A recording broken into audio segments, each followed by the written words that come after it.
This is my favorite, absolutely favorite Halloween story. So enjoy. It's The Telltale Heart by Edgar Allan Poe. True. Nervous. Very, very dreadfully nervous. I had been and am, but why will you say that I am mad? The disease had sharpened my senses, not destroyed, not dulled them. Above all was the sense of hearing acute. I heard all things in the heaven and in the earth. I heard many things in hell. How then am I mad? Hearken and observe how healthily, how calmly I can tell you the whole story. It is impossible to say how first the idea entered my brain, but once conceived, it haunted me day and night. Object there was none. Passion there was none. I loved the old man. He had never wronged me. He had never given me insult. For his gold I had no desire. I think it was his eye. Yes. It was this. One of his eyes resembled that of a vulture, a pale blue eye with film over it. Whenever it fell upon me, my blood ran cold. And so, by degrees, very gradually, I made up my mind to take the life of the old man, and thus rid myself of the eye forever. Now, this is the point. You fancy me mad. Madmen know nothing. But you should have seen me. You should have seen how wisely I proceeded, with what caution, with what foresight, with what dissimulation I went to work. I was never kinder to the old man than during the whole week before I killed him. And every night, about midnight, I turned the latch on his door and opened it. Oh, so gently. And then, when I had made an opening sufficient for my head, I put in a dark lantern, all closed so that no light shone out. And then I thrust in my head. Oh, you would have laughed to see how cunningly I thrust it in. I moved it slowly, very slowly, so that I might not disturb the old man's sleep. It took me an hour or so to place my whole head within the opening, so far that I could see him as he lay upon his bed.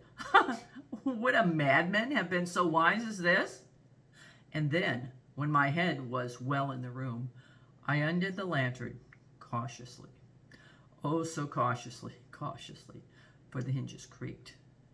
I undid it just so much that a single thin ray fell upon the vulture eye. And this I did for 7 long nights, every night just at midnight. But I found the eye was always closed, and so it was impossible to do the work. For it was not the old man who vexed me, but his evil eye. And every morning when the day broke, I went boldly into the chamber and spoke courageously to him, calling him by name in a hearty tone and inquiring how he had passed the night.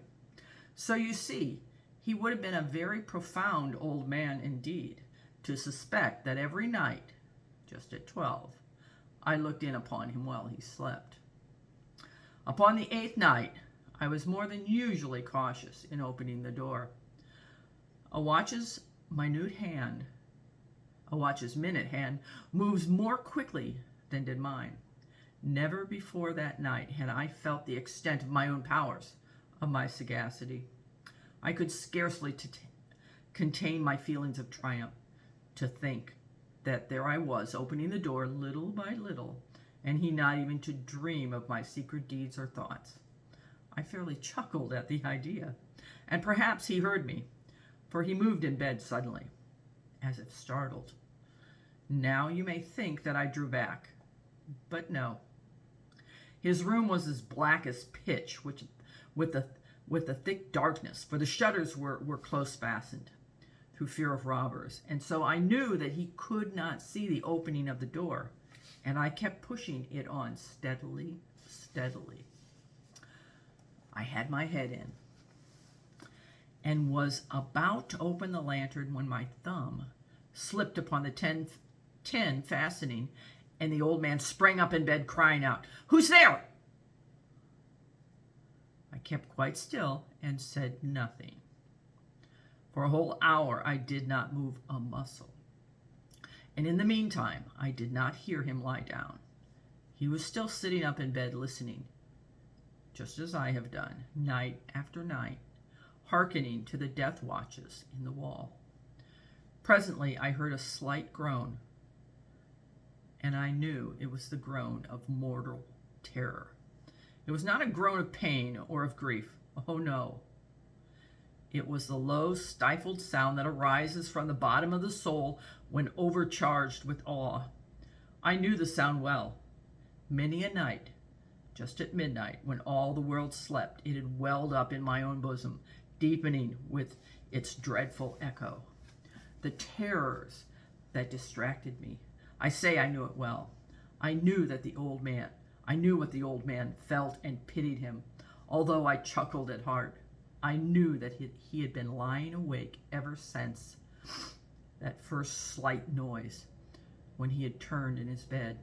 His fears had been ever since growing upon him. He had been trying to fancy them causeless, but could not. He had been saying to himself, "It's nothing but the wind in the chimney. It is only a mouse crossing the floor, or it's merely a cricket which has made a single chirp."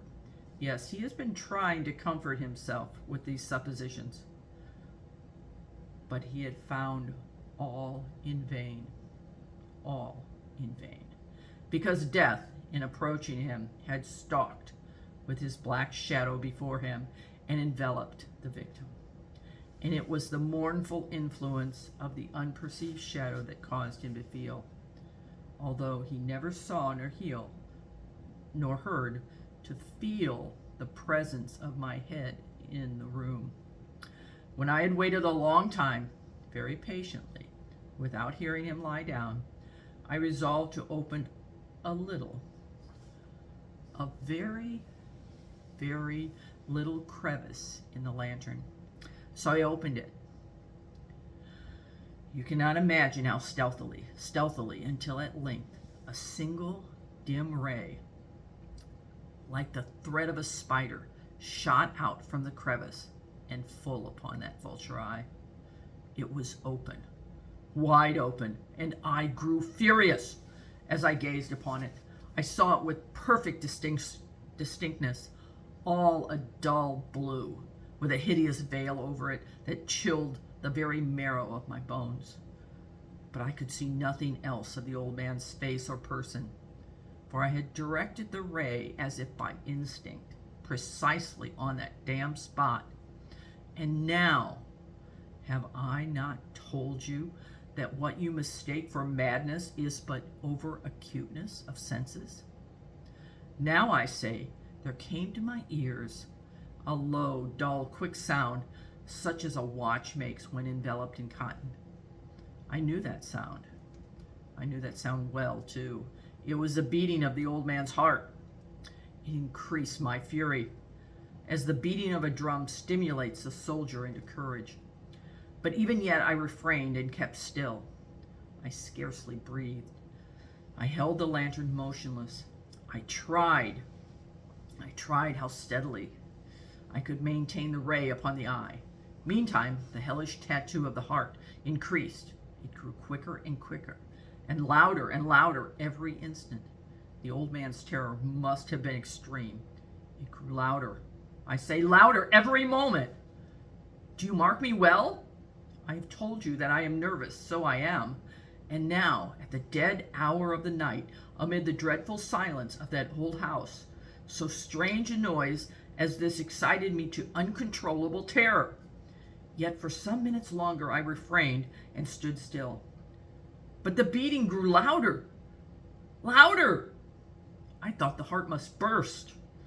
And now a new anxiety seized me. The sound would be heard by a neighbor. The old man's hour had come. With a loud yell, I threw open the lantern and leaped into the room. He shrieked once, only once. In an instant, I dragged him to the floor, and I pulled the heavy bed over him.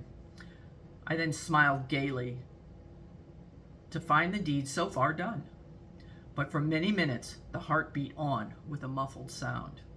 This, however, did not vex me. It would not be heard through the wall. At length, it ceased. The old man was dead. I removed the bed and examined the corpse. Yes, he was stone dead. I placed my hand upon the heart and held it there many minutes. There was no pulsation. He was stone dead. His eye would trouble me no more. If still you think me mad, you will think so no longer when I describe the wise precautions I took in the concealment of the body. The night waned, and I worked hastily, but in silence. First of all, I dismembered the corpse. I cut off the head and the arms and the legs. I then took up 3 planks from the flooring of the chamber and deposited all between the scantlings. I then replaced the boards so cleverly, so cunningly, that no human eye, not even his, could have detected anything wrong. There was nothing to wash out, no stain of any kind, no blood spot whatever. I had been too wary for that. A tub had caught it all. When I had made an end of these labors, it was 4 o'clock. Still dark as midnight. As the bell sounded the hour, there came a knocking at the street door. I went down to open it with a light heart, for what I had now to fear. Then entered 3 men who introduced themselves. A shriek had been heard by a neighbor during the night. Suspicion of foul play had been aroused. Information had been lodged at the police office, and they, the officers, had been deputed to search the premises. I smiled, for what had I to fear? I bade the gentleman welcome. The shriek, I said, was my own in a dream. The old man, I mentioned, was absent in the country. I took my visitors all over the house. I bade them search well. I led them at length to his chamber. I showed them his treasures, secure, undisturbed. In the enthusiasm of my confidence, I brought chairs into the room and desired them here to rest from their fatigues, while I myself, in the wild audacity of my perfect triumph, placed my own seat upon the very spot beneath which reposed the corpse of the victim. The officers were satisfied. My manner had convinced them I was singularly at ease. They sat, and while I answered cheerily, they chatted familiar things. But ere long, I felt myself getting pale and wished them gone. My head ached, and I fancied a ringing in my ears, but still they sat and still chatted. The ringing became more distinct. It continued and became more distinct. I talked more freely to get rid of the feeling, but it continued and gained definitiveness until at length I found that the noise was not within my ears. No doubt, I now grew very pale, but I talked more fluently and with a heightened voice. Yet the sound increased. What could I do? It was a low, dull, quick sound,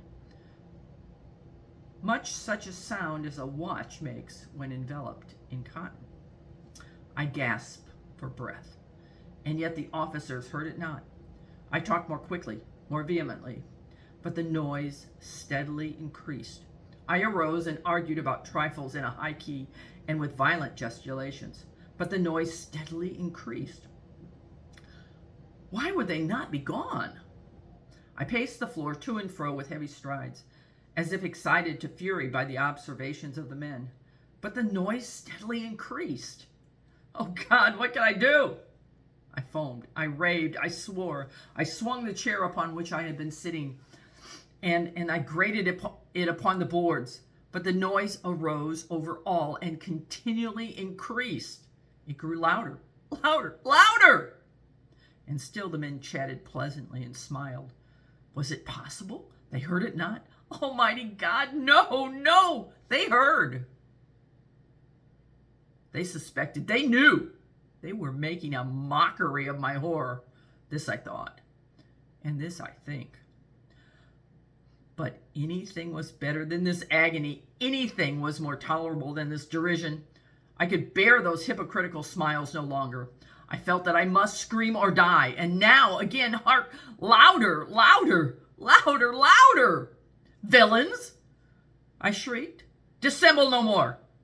I admit the deed. Tear up the planks. Here, here. It is the beating of his hideous heart.